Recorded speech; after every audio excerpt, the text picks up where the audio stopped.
3, 2, 1, 0. Action. Ignition sequence start. Wanna Geeks.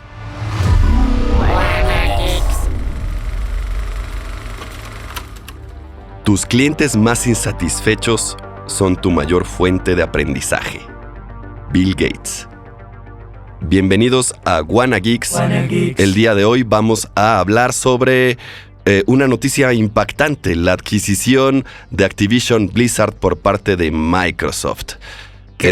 A ver, Ricardo, por favor. Perdón que ya llegué así a interrumpir a Juac. Creo que estábamos pensando que es un bombazo en el mundo del videojuego, pero yo creo que es en el mundo, ¿eh? Es un bombazo en el mundo empresarial.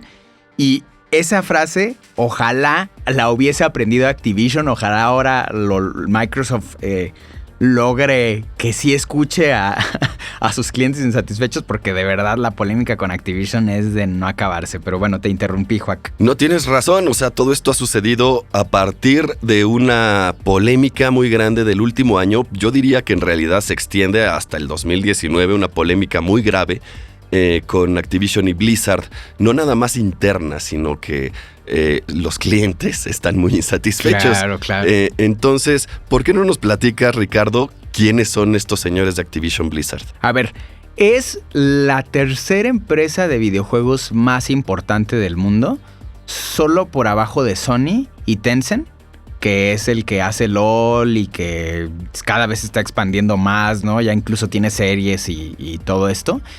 Y bueno, al ser una de las empresas más importantes de videojuego del mundo, es una de las empresas más importantes del mundo. ¿Cómo ¿no? qué títulos maneja? Híjole, ¿qué títulos no maneja, no? Muy bien. A ver, uno de ellos, de los más importantes, es World of Warcraft. Otro es Call of Duty, ¿no? Que creo que hoy en día es uno de los videojuegos más importantes del mundo. Y bueno, a ver, te aviento así una lista. StarCraft y todo esto también vienen de ahí.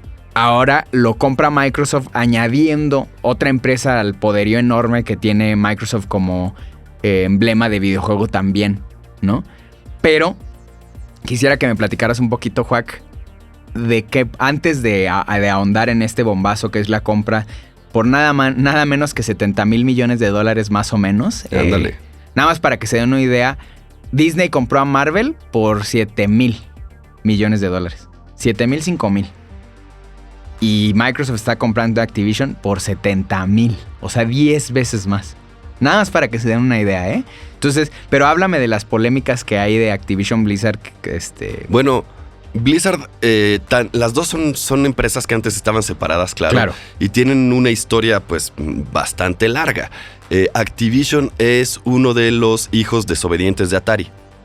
Cuando Atari la compra una empresa y empieza a hacer una cultura más neoliberal, más yuppie de resultados, pues muchas de las personas que habían fundado Atari, que más bien tenían una ideología hippie de trabajo suelto y creativo, pues decidieron salirse y hacer Activision.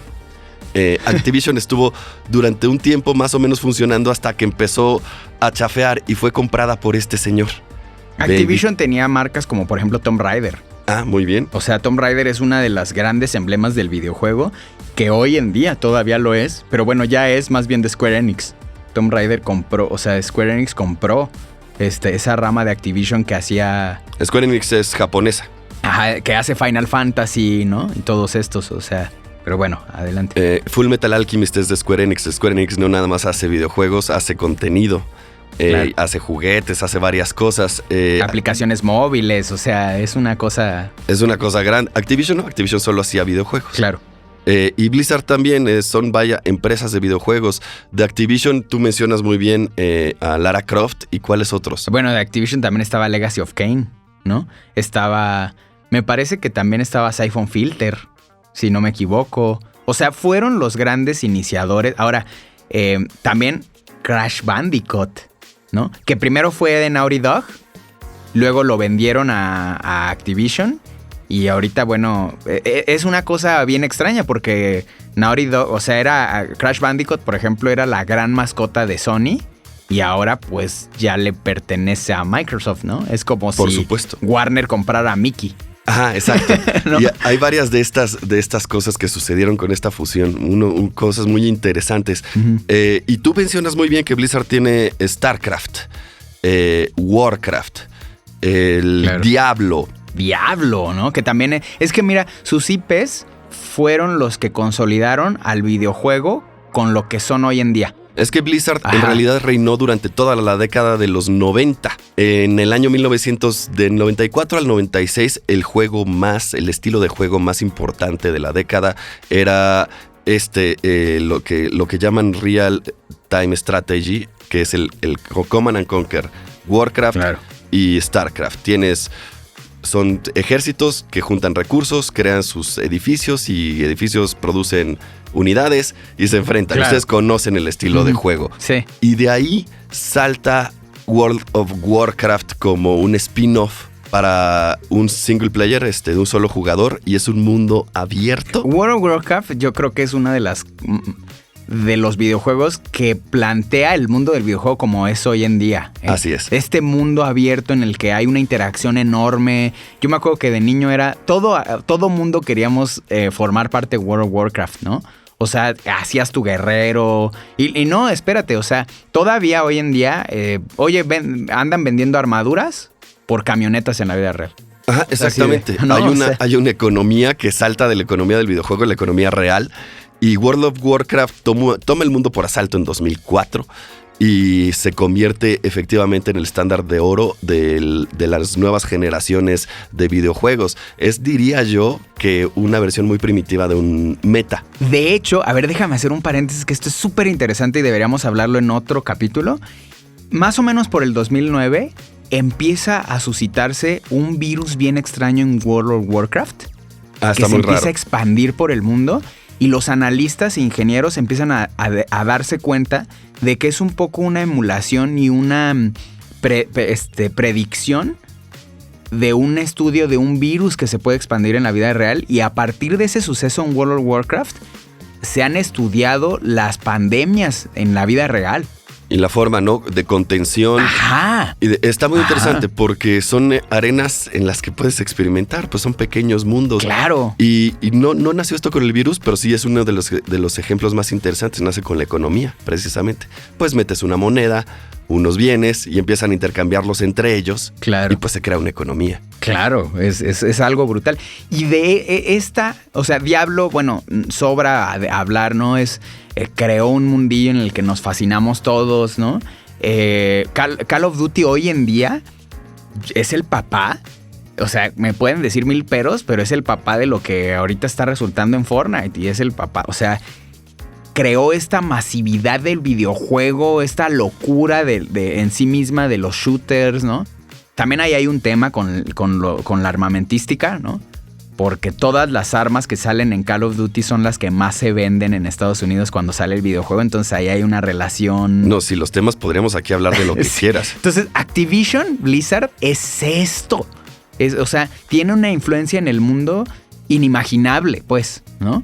O sea, ser la tercera empresa de videojuegos más exitosa en el mundo no es cualquier cosa, ¿no? O sea, y bueno, nos empezaste a comentar, hay época de oro. Hubo época de oro. Y ahí también, pues, es que decadencia por lo menos frente a los ojos de las audiencias, ¿no? O sea, la verdadera decadencia de Blizzard empieza con la fusión con Activision en 2008. Blizzard peleó además mucho porque en realidad no se llama Blizzard la empresa, se llama Vivendi y es una empresa francesa. Entonces lo que hizo en 2008 en parte de la negociación fue que Blizzard estuviera en el título de la empresa junto con Activision. Convencieron a Vivendi de que era mercadotécnicamente viable y es cierto. Claro. Sí, dices Blizzard y ya sabes, te remonta a muchos de los títulos, ¿no?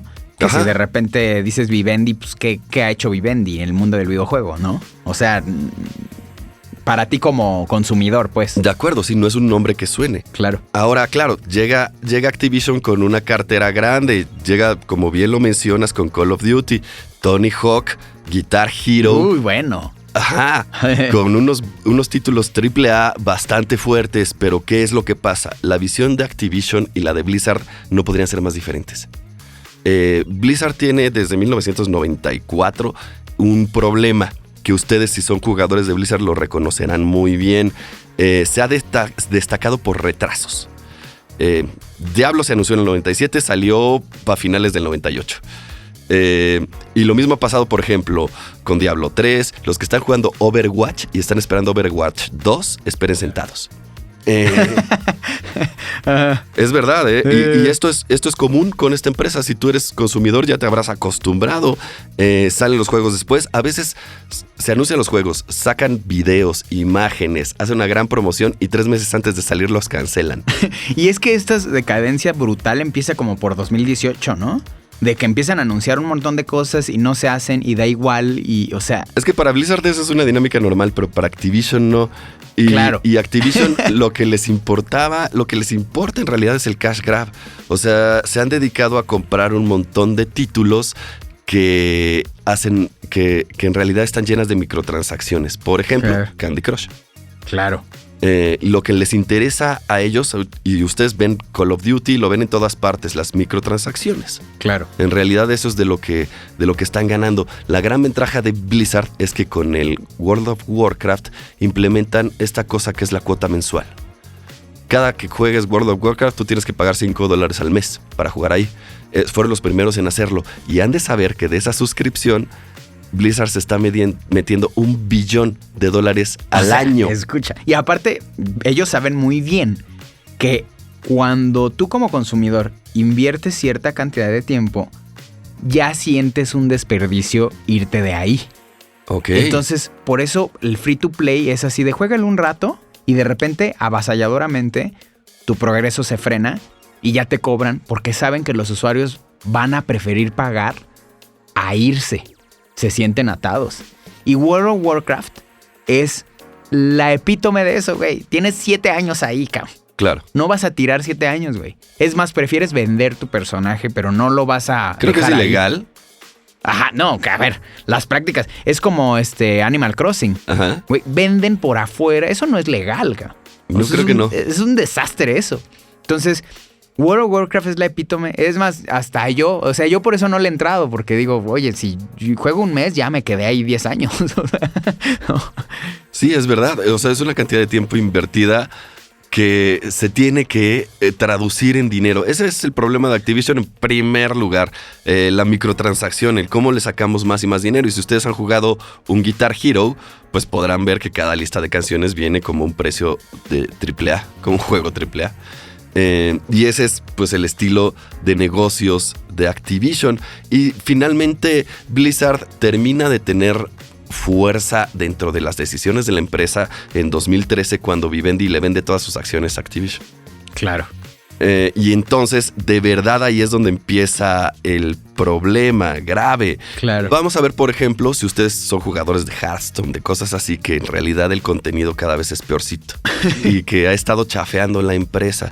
Y claro, muchos, porque además Blizzard es de las pocas empresas que tienen su propia convención. Claro. Desde el 2005, BlizzCon se encarga de dar los nuevos lanzamientos de estas empresas. Que también se han encargado de ir o sea, cada vez está más chafa BlizzCon porque ya lo que anuncian está horrible, ¿no? O sea, fatal. Creo que hubo un punto en el que se empezaron a preocupar más por el brandeo que por la ejecución de buenos videojuegos. Lo que pasa sí, es que es verdad, porque Blizzard, acostumbrado a retrasar sus videojuegos porque no salían como le gustaban, pues de repente se tiene que topar con esta cultura de Activision de el juego en celular. Claro. Entonces, en 2013 anuncian Diablo 3 y para todas las personas que son jugadores de PC, porque además hay que decir esto, Activision Blizzard en realidad se dedican a hacer videojuegos principalmente para PC. Pues Diablo 3 obviamente el anuncio fue un gran furor. Claro. Y después jugaron el juego. Porque aparte quien jugó Diablo 2, neta, miren, se nota, o sea, es que es como inexplicable, pero en toda creación se nota cuando hay amor. Es verdad. ¿Me explico? Y ves Diablo 2 y dices, güey, cada detalle, cada persona con la que hablabas, o sea, es mágico, güey. Es mágico. Entonces, ese era el furor del Diablo 3. Dices, oye, viene eso que que me dio tanta magia, ¿no? Y es muy chistoso eso de Blizzard porque brillan mucho en las secuelas. Warcraft 2, Diablo 2, esos son los buenos. Claro. Y finalmente llega este Diablo 3 y tiene varias cosas que alienó a la audiencia, ¿no? Para empezar tenías que estar conectado todo el tiempo. Ay. Y eso no les gustó porque no podían hacer su single player como en el Halo 2 en el Diablo 2 que estaban acostumbrados. Y después eso era ilegal en Corea del Sur. Entonces empezaron las demandas. Sí, claro. Oye, pero fíjate algo que es bien curioso, ¿no? O sea, no, si te lo platican, no pareciera así, pero no tiene nada que ver el crecer como marca a hacer bien a lo que se supone que debas hacer. Y un ejemplo, por ejemplo, Chivas. O sea, un ejemplo así que... Chivas el equipo. El Chivas el equipo, pues su época más exitosa de la historia como empresa fue cuando empezó a traer en declive al equipo mismo.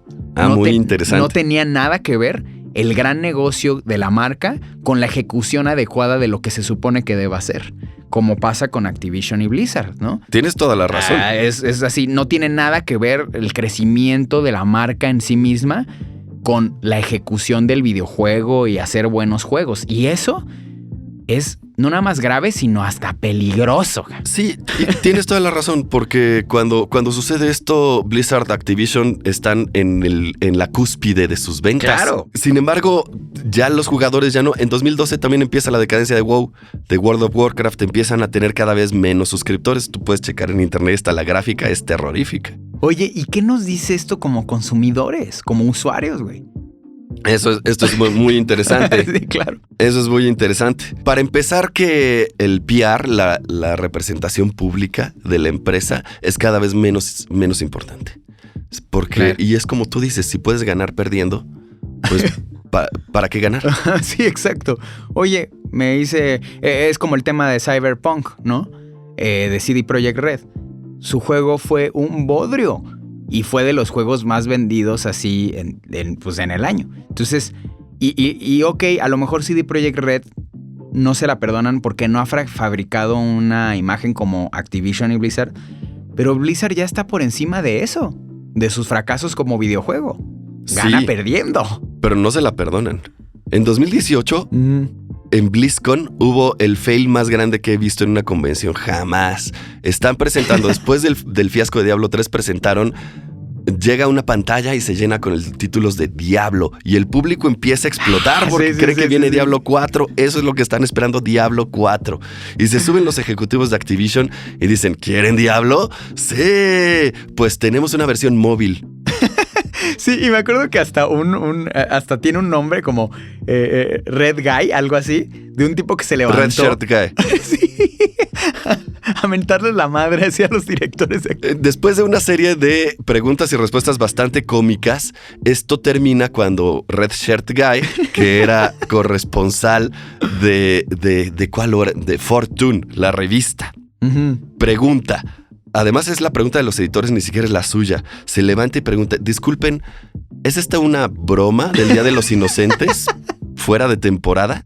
Y claro, no es una broma, es una experiencia móvil que todo el mundo puede tener. Sí, claro. Es como agarrar lo que más odian los gamers de esa naturaleza y vendérselo como lo máximo, ¿no? Es como darle una patada así en el trasero y una cachetada y decirle, ¿te gustó? No, o sea, es como, no, güey, lo odié. Gracias, lo odio. Thanks, I hate it. Y otras series de preguntas como, oigan, ¿y no planean poner esto en PC? Así como, o sea, o ¿cuánto tiempo estuvieron desarrollando esto y cómo ha afectado otros proyectos de Diablo? Es decir, ¿cuándo vas a sacar Diablo 4? Claro. No, y mira, todos estos fails, estos fracasos, se unen a lo que a mí me parece no un fracaso, sino algo de verdad repugnante. Es que no sé ni cómo expresarlo, porque no me quiero subir a una ola de críticas solo sin sentido. Solo me parece repugnante, güey, que haya un poder tal en el que el director sea denunciado por todo mundo, güey. Por todo mundo. Y diciendo de acoso sexual y tenga el poder, güey. Y el descaro y todo aquello que es así desagradable. Es que de verdad, de darles igual, güey. no solo darles igual, sino hasta el director protegerlo. fue denunciado. Bobby Kotick fue denunciado de acoso sexual, de maltrato a empleados, o sea, todo lo que está mal en un director fue denunciado y pues les dio igual. Y todo esto empieza de manera muy chistosa con una conversación en eBay. Hay un Discord interno de Blizzard y todo esto es público y hay imágenes y las pueden ver en internet. Perdón, un paréntesis. Bobby Kotick.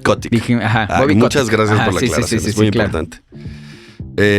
Y la cosa es que en 2019, o sea, ya hace no tanto, Blizzard saca sus estados de cuenta y dice que jamás había recibido tanto dinero en su historia y que aún así va a despedir a 800 empleados.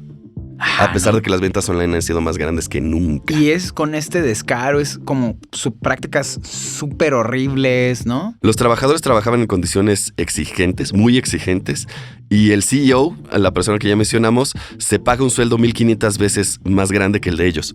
O sea, es un descaro.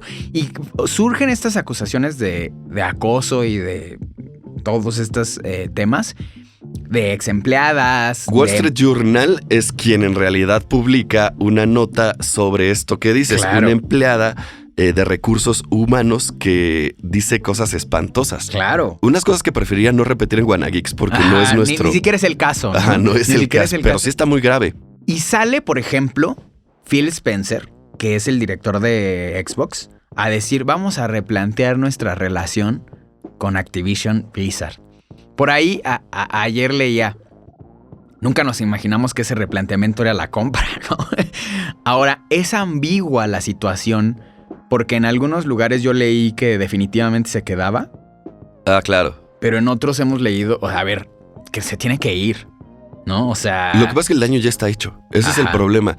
No nada más a la empresa en particular, sino a personas que... Claro, a la gente no se le debe tratar así. Olvídate tú de la...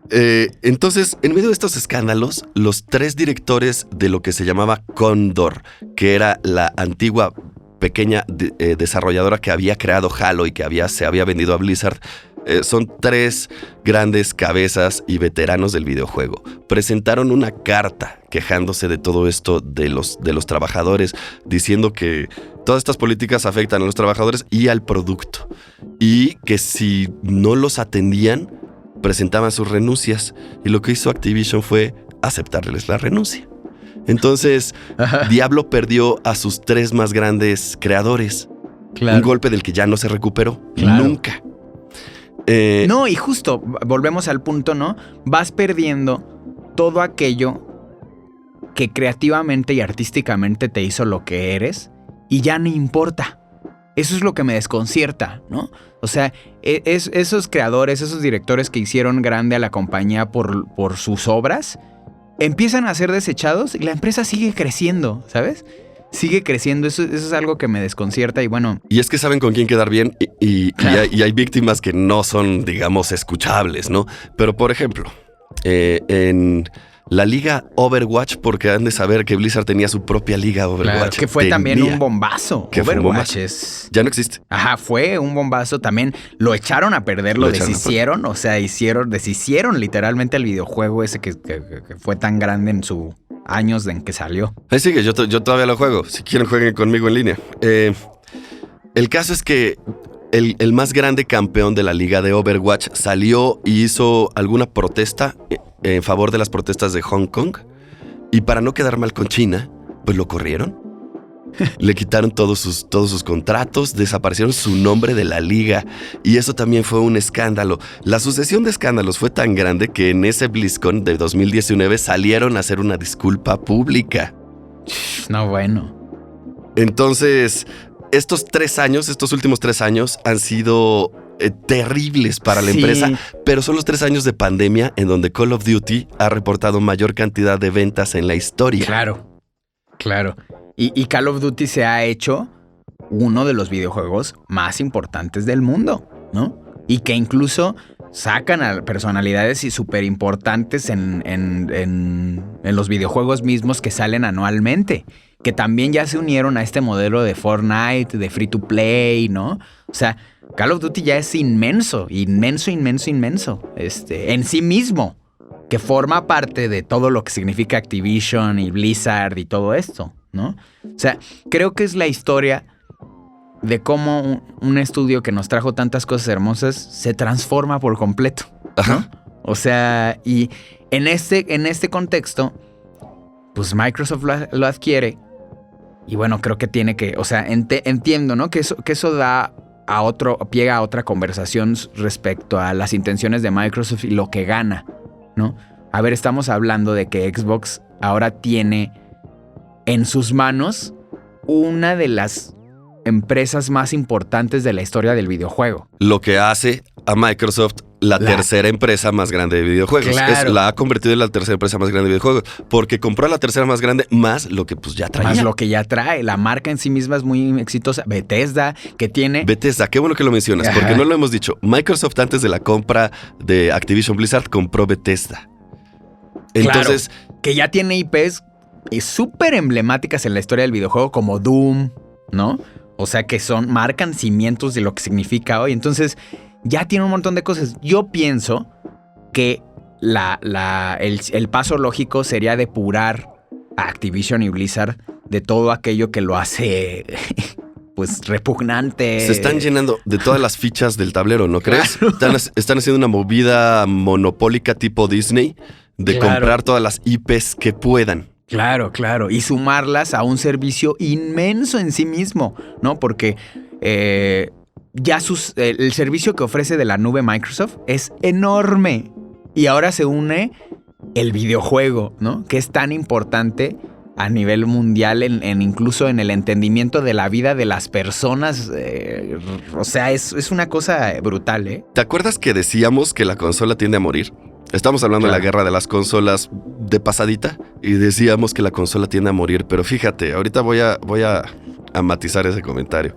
La guerra de las consolas se ha trasladado a la guerra de los gigantes tecnológicos. Se pasaron a la mesa de los adultos. Claro. Ya no es una guerra entre las consolas, sino entre estos grandes techs. Microsoft está tratando de hacer todas estas adquisiciones en el marco del lanzamiento de Meta, que es Facebook. Y la última entrevista con este CEO desgraciado de Activision es muy interesante porque habla como un businessman y te habla de en realidad cuál es la visión empresarial que están llevando. Entonces, ellos tratan de hacer un bloque tecnológico lo suficientemente fuerte y sólido como para competir con otros. Vamos a hablar de Amazon, Google, Apple, pero los más graves no están ahí, sino del otro lado del océano. Tú mencionaste una empresa ahorita se me olvida. NetEasy es una empresa china, un conglomerado chino de tecnología, y Tencent Holding es la empresa de tecnología más grande del mundo, es China también. Ellos son los verdaderos competidores. En realidad ellos son a quienes le están tirando. Sí, porque Tencent también está ofreciendo ya una gama, el videojuego como servicio. Es que el videojuego es un servicio. Exacto, y están compitiendo ahí. Tablero con el que no estaba compitiendo Sony. Entonces le cambian todas las piezas. O sea, y esto significa algo importante en el mundo. Pues es algo importante. Estamos ya entrando otra vez a temas de geopolítica. Claro. Es esto lo que se está gestando. ¿Cuál es el problema? Un antitrust. ¿Qué es un antitrust? Son las leyes para partir monopolios. Esto sucedió a principios del siglo XX cuando las empresas de comunicaciones y de tecnología, AT&T y así, tenían acaparado todo el mercado norteamericano. Y lo que hicieron para romper a estos gigantes, que en realidad pues un monopolio no es bueno para el mercado, fue pues poner leyes y crearon una empresa, la convirtieron en 5. Disney y Microsoft están jugando peligrosamente con esta opción. Claro. Están creando gigantes tan grandes que se antoja romperlos y solo se puede romper con acciones gubernamentales concertadas. Fuertes, porque o sea, ¿qué opciones tiene Sony, no? Aparte, ¿cómo vas a competir contra algo? Ya no puedes ni competir, pues. O sea, es como, o sea, no tiene nada que ver la competencia misma. O sea, no puedes ya agarrar y comprar IPs y estudios para ganarle a algo que es un ruedo totalmente distinto, ¿no? Es como si estuvieran en las carreras de caballos y de repente se hicieran de coches y Sony quisiera seguirle ganando con un caballo. Pues no tiene ya nada que ver. Híjole, qué bueno que mencionas a Sony porque es quien se está quedando afuera en esto. Sí. ¿Qué va a pasar? ¿Qué va a pasar? O sea, vamos a ponerlo a nivel del gamer, que es a quien estamos hablando. ¿Qué va a pasar si tú juegas Call of Duty en tu PlayStation? Pues tienes un problema. Claro. La verdad tienes un problema. ¿Puede Microsoft bajar el switch de la multiplataforma a Sony, a Nintendo o a quien se quiera sumar que no sea PC o Android? Claro que pueden. Lo han hecho antes. Claro. Entonces sí es un tema. Ahora, fíjate que Nintendo, desde varias generaciones atrás, algo vio y empezó a separarse de lo que buscaban Sony y Microsoft, creo. Ajá. Ahora, Sony era inmenso, era el nombre por excelencia en cuanto a tecnología.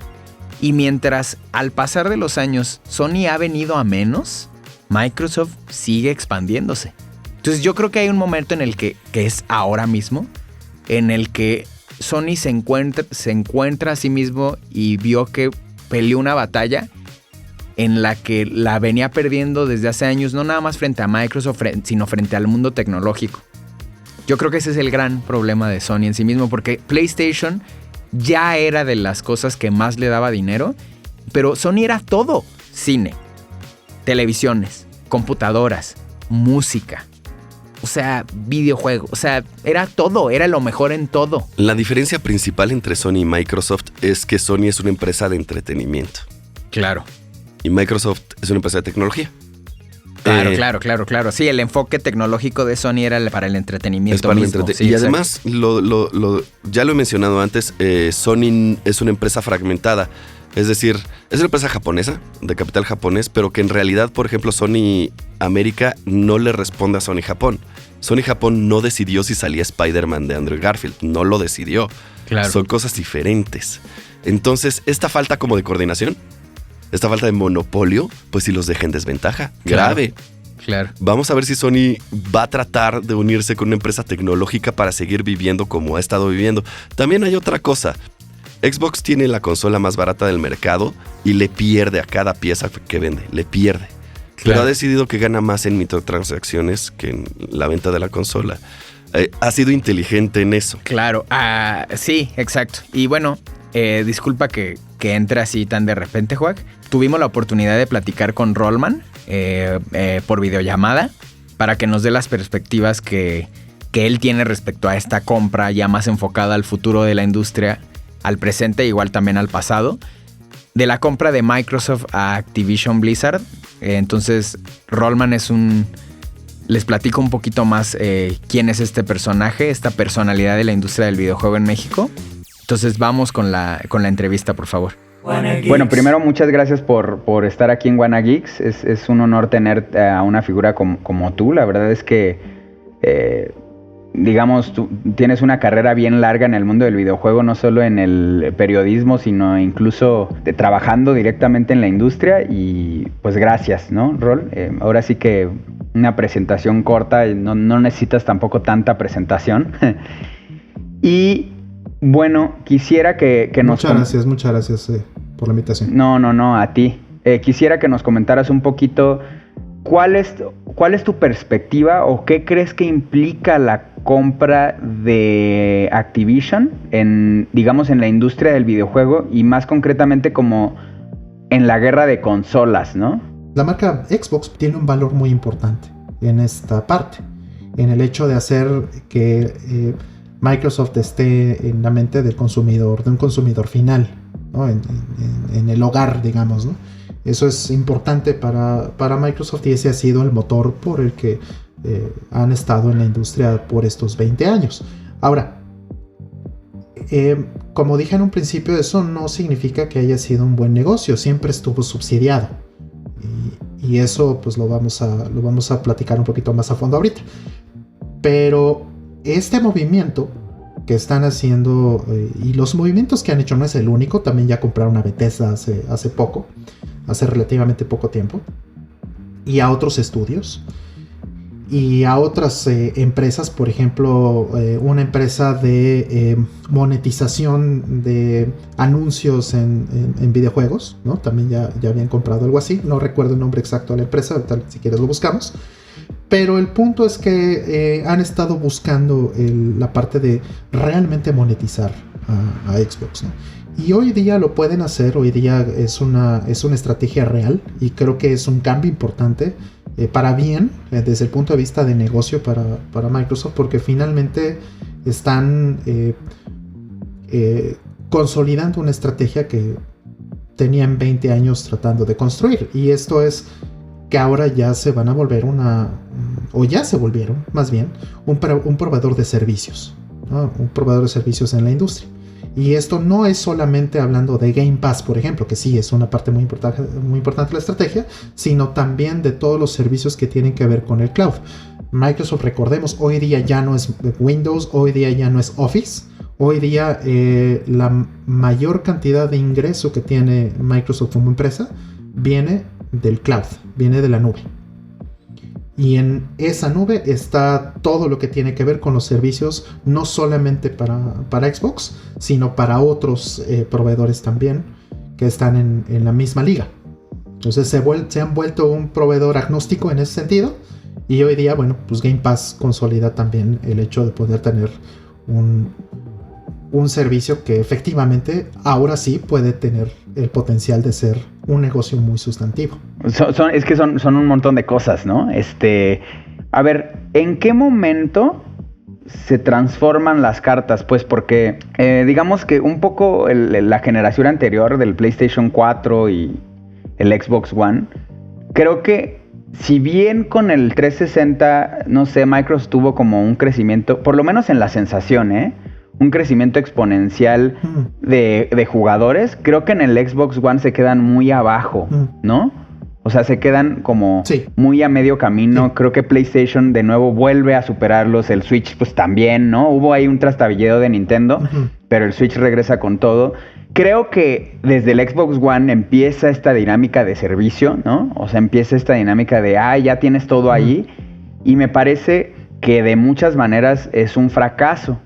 ¿Por qué pensar que ahora se puede, o sea, ahora, digamos, sí va a ser la culminación de eso que no se pudo con la generación anterior? ¿O qué nos hace pensar eso? Pensemos en esos entre 10 y 15 mil millones de dólares que representaron 20 años de Xbox. Y volteemos a ver lo que acaban de gastar o lo que están planeando pagar por Activision. Exacto.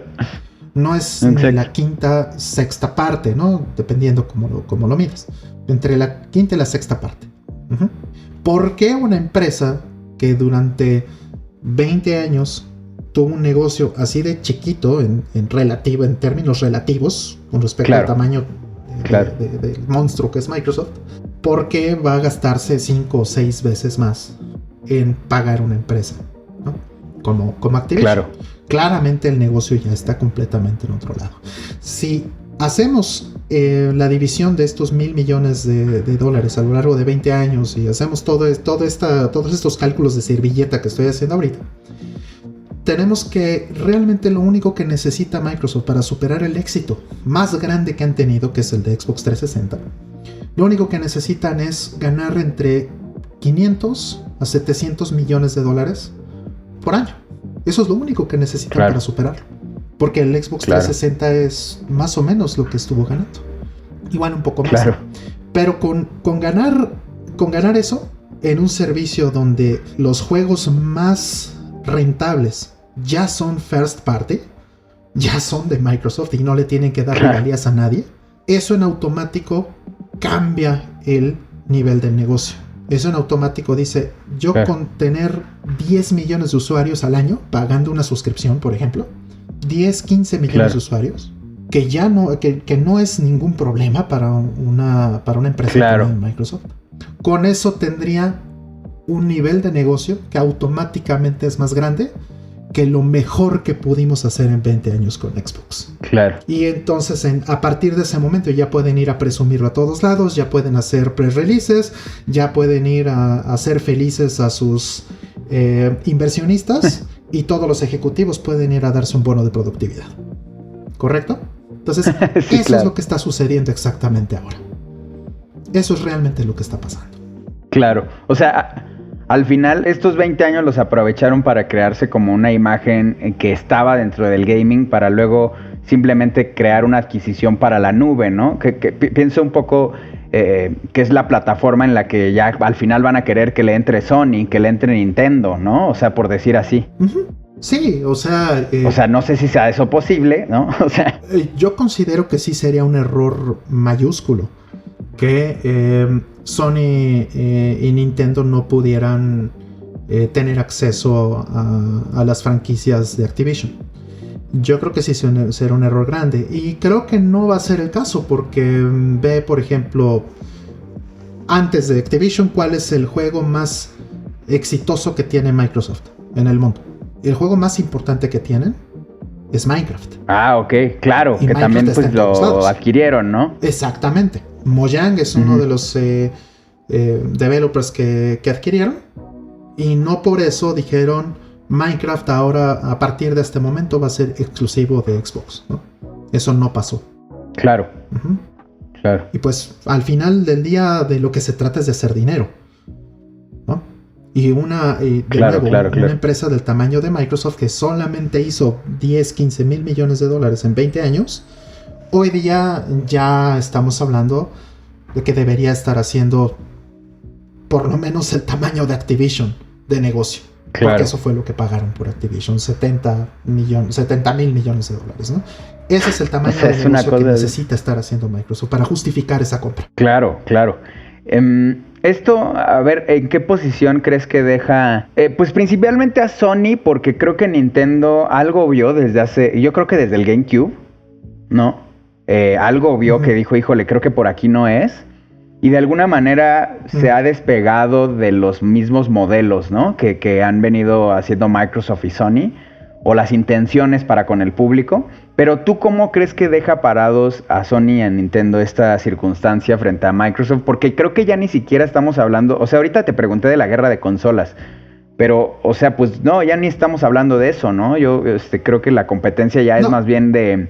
justo de stream, o sea, de otra cosa, o sea, por otro lado, ¿no? Efectivamente, como lo bien mencionas, esto ya no es una guerra de consolas. Eso ya se acabó. Eso tenía tiempo que se quería acabar. Toda la década pasada hubo los suficientes intentos para movernos a este otro nuevo modelo de servicio. Pero pues finalmente se está dando. Finalmente se está dando algo que ya veíamos venir y que de lo cual también veníamos hablando por lo menos 10 años. Claro. ¿Cómo crees que deja a Sony? ¿Qué crees que sean las opciones?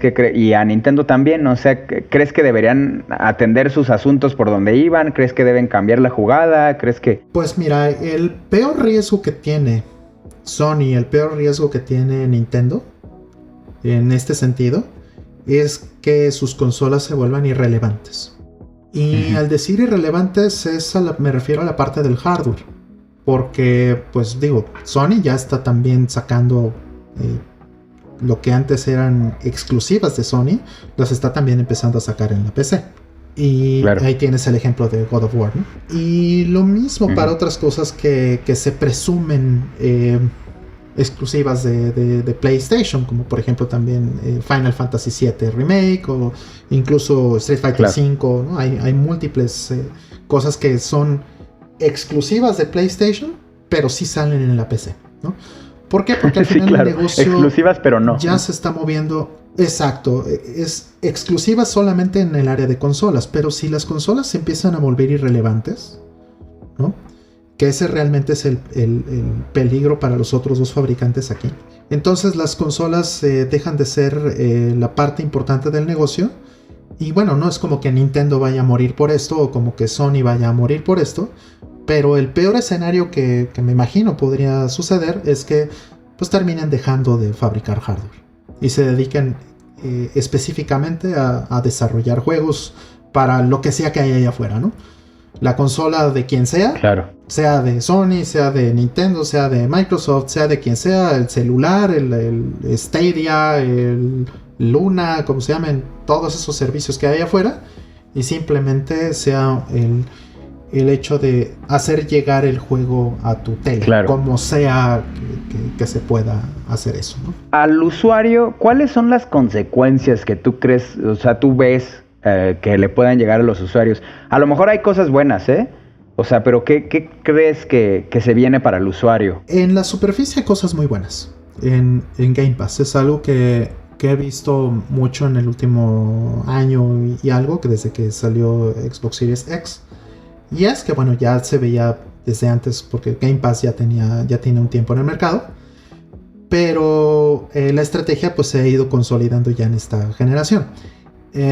Es bueno desde el punto de vista de que los usuarios que son casuales, los usuarios que son, pues que no les importa mucho los videojuegos más que para lo que son, para entretenimiento, básicamente, pues pueden ser muy felices con un catálogo grande Claro. de juegos, ¿no? Un catálogo constante. Y pues básicamente es lo mismo que tienes hoy día en Netflix, ¿no? O en Disney Plus o en cualquiera de esas plataformas, pero a nivel de videojuegos, ¿no? Todos los beneficios y todas las cosas buenas que pudieras decir del cine en tu casa, ¿no? Lo puedes tener con los videojuegos. Creo que esa parte como consumidor evidentemente es muy positiva. Ahora, Claro. el problema de eso, que también lo estamos viendo en Disney Plus, que también lo estamos viendo en Netflix, y que lo vamos a ver en Game Pass y en cualquiera de estos otros servicios, es que cambia muchísimo la dinámica de monetización. Cambia muchísimo la dinámica de trabajo para los desarrolladores y para los publishers. Por ejemplo, Claro. en Netflix, y bueno, esto también es verdad para Game Pass, realmente como developer, vamos a decir que yo publico un juego en Game Pass, o publico una película en Netflix. Uh-huh. Eso es básicamente es el mismo modelo. Claro. Ahora. ¿Cómo me pagan a mí como developer o como estudio? ¿Cómo se monetiza eso? Yo cómo hago dinero en Netflix, yo cómo hago dinero en Game Pass. La manera en la que yo hago dinero es contabilizando el tiempo que la gente ve mi película o que la gente ve juega mi juego, ¿no? Claro. Entonces, esto cambia por completo cómo se producen los juegos desde un inicio. Lo que vamos a ver es mucho más contenido episódico. Lo que vamos a ver también es mucho más esta cadencia de tener juegos incompletos que se van pagando conforme la gente los va utilizando. Que esa es mucho la dinámica de las series de televisión que vemos en Netflix, ¿no? Vemos una serie de Netflix que empieza súper bien. De repente el arco que se veía que era como para 10 episodios lo suben a 30 porque está teniendo aceptación. Y antes del 30 la matan porque dejó de tener rating, ¿no? Lo mismo va a pasar en los juegos. Los juegos van a convertirse más en un reflejo de sus ventas y de su rating, cuando originalmente es lo contrario, ¿no? Entonces, cuando tienes un producto completo, tus ventas van a ser un reflejo de tu producto. Aquí no, tu producto va a ser un reflejo de tus ventas. Y eso es muy malo desde el punto de vista en general del contenido. Claro, entonces básicamente nos deja, o sea, el gran problema, ¿no? Que nos deja es lo limitados en la creación de videojuegos, ¿no? Al final ya todo se empieza a orientar hacia lo mismo, es decir, un Gears of War ya no dista tanto de, lo voy a decir, hasta de un The Last of Us, ¿no? O sea, como que creo que nos empieza a limitar en las opciones y las plataformas son las que nos empiezan a decir qué es lo que se necesita hacer, ¿no? Así es, nos volvemos complacientes hacia un algoritmo, ¿no? Nos volvemos al punto de decir, bueno, ¿qué es lo que pasa en YouTube también, ¿no? Y en otras plataformas, en Twitch, ¿no? ¿Qué es lo que funciona? Funciona lo que sea que vaya a hacer que el algoritmo me prefiera a mí y que me recomiende. Y entonces el criterio que utiliza ese algoritmo modela el comportamiento del contenido. Porque pues todos quieren ganar dinero, ¿no? Todos quieren competir por la atención y por la preferencia de este algoritmo. Lo mismo pasa con Netflix hoy día, lo mismo pasa con Lo mismo va a pasar con Game Pass y con cualquiera de estos otros servicios. Hay tanta oferta que obviamente tiene que haber una curaduría de contenido. La aplicación o la plataforma te tiene que ir sugiriendo, tiene que ir pateando hacia arriba lo que está haciendo más dinero. Si este juego, vamos a decir un LOL o un WoW o un God of War o lo que sea que estén en alguna de estas plataformas, es lo que está ganando dinero, es lo que está funcionando, obviamente la plataforma lo va a empujar más hacia arriba. Y las cosas que no están siendo funcionales o exitosas, las va a sumergir en toda la nata y todo lo que queda, ¿no? Entonces, eso es lo que pasa en todas las plataformas digitales hoy día. Sí, claro, ya, Dios mío, ya haz lo mismo que todos los demás, ¿no? Pero bueno, Rol, ojalá tuviéramos mucho más tiempo, pero sí quiero hacerte una última pregunta. Uh-huh. A ver, estaba comparando cifras a propósito de que casi $60,000, $70,000 la compra de Activision. Una locura, 70 mil ¿no? millones. Sí. Y estábamos comparando, por ejemplo, con Disney. 70,000 millones, ¿no? Con Disney, que Disney para comprar Marvel fueron alrededor de 5,000 millones. Uh-huh. O sea, es como 10 veces más la compra de Activision. Y yo quisiera escucharte, ¿qué nos dice esto de la industria, de los medios de entretenimiento? O sea, Disney, ¿no? Disney compró a Marvel, que es la gran, por nada comparación de lo que Microsoft compró a Activision. Uh-huh. ¿Qué significa esto? Y Marvel, como bien dices, cuando lo compraron en muy poco dinero, porque lo que había que hacer era invertir para generar el valor. Hoy día Marvel no podría ni de broma venderse en esos mismos 6,000 millones. Cuando cada una de estas películas está haciendo lo que una generación de consolas, ¿no? O sea, tranquilamente cualquiera de las de Avengers o todas las de Avengers juntas como negocio, solo las de Avengers, no hablando de ninguna de los superhéroes separados, no Doctor Strange ni Black Widow, nada de eso, solo Avengers. Podríamos decir que tal vez es más negocio que lo que fue Xbox en 20 años. Entonces, pero eso no vino solo, eso no vino de ser de que lo compraron y ya, sino fue del hecho de cómo encontrar el modelo de negocios para explotarlo, que en este caso fue hacerlo en el cine. Lo que Microsoft está haciendo con esta compra es integrando un publisher del tamaño de Activision a un modelo de negocios, ¿sí? Que va a ser efectivamente un negocio posiblemente 10 veces más grande o 20 veces más grande lo que solía ser Xbox en estos 20 años. Claro. Bueno, y nada, pues agradecerte de haber estado aquí con nosotros.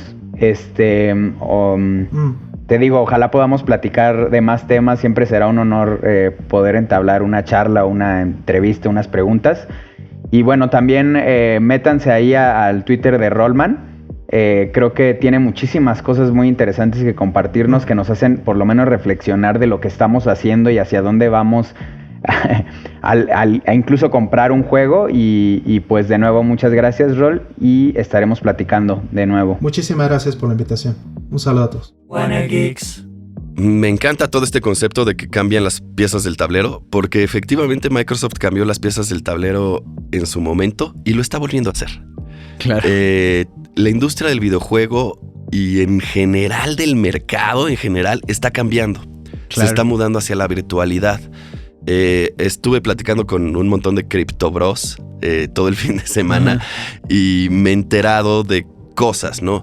Esta forma de gamificación de nuestra realidad, de nuestro mercado, de la forma en la que interactuamos, pues es hacia donde va el mercado actualmente. Claro. No es una nueva economía, nada más es una nueva forma de mercado. Claro. Y vamos para allá, y al parecer Facebook y Microsoft están en la vanguardia. Claro. Ahora, yo tengo tengo fe, tengo esperanza en la humanidad. No, a ver, el problema es los grandes monopolios, ¿no? Y lo que dice Rollman de que de repente ya los algoritmos andan decidiendo que sí, que no, que consumimos, que no consumimos. Entonces yo tengo fe. A ver, la generación anterior le fue muy mal a Xbox. Tengo fe de que no se consolide ese gran servicio de Microsoft, para nosotros poder ser un poquito más libres, o no sé cómo decirlo ya. O sea, ¿sabes? De decir qué quiero consumir, qué no quiero consumir. No sea todo lo mismo, no dependamos de... O sea, hoy en día YouTube te dice qué ver y qué no ver. Microsoft ya nos va a decir qué jugar y qué no jugar. Disney nos va a decir también, nos dice qué series sí, qué películas no. Entonces, pues no sé, o sea, dejo esa reflexión también para... Sí, ese es el mundo en el que estamos y a ver a dónde vamos. Sí, claro. Entonces yo también coincido que ahí debe entrar no nada más las empresas privadas, sino una fuerza mayor de decir, oigan, espérense un momento, o sea, ¿qué estamos viendo, qué no estamos viendo, no? Y China se cuida mucho, ¿no? China sí dice, esto no entra, papá. Y a veces también Estados Unidos, aunque parezca que no, ¿no? O que nos quieran decir que no. Así es. Pero y luego los demás quedamos medio indefensos, ¿no? Y bueno, ¿alguna conclusión que quieras dar, Juac? Yo creo que eso está bien. Yo también creo que... Vamos hacia un nuevo lugar. Va a cambiar mucho la conversación aquí en WannaGeeks si nos quedamos aquí el próximo año. La verdad, vamos a ver nuevas formas de interacción y de jugabilidad. Yo también creo, ¿eh? Entonces, pues prepárense, un futuro diferente. Sí. Esto fue WannaGeeks. Sí, esto fue WannaGeeks. Y bueno, hasta la próxima. Y de nuevo, muchas gracias a Rollman por habernos acompañado.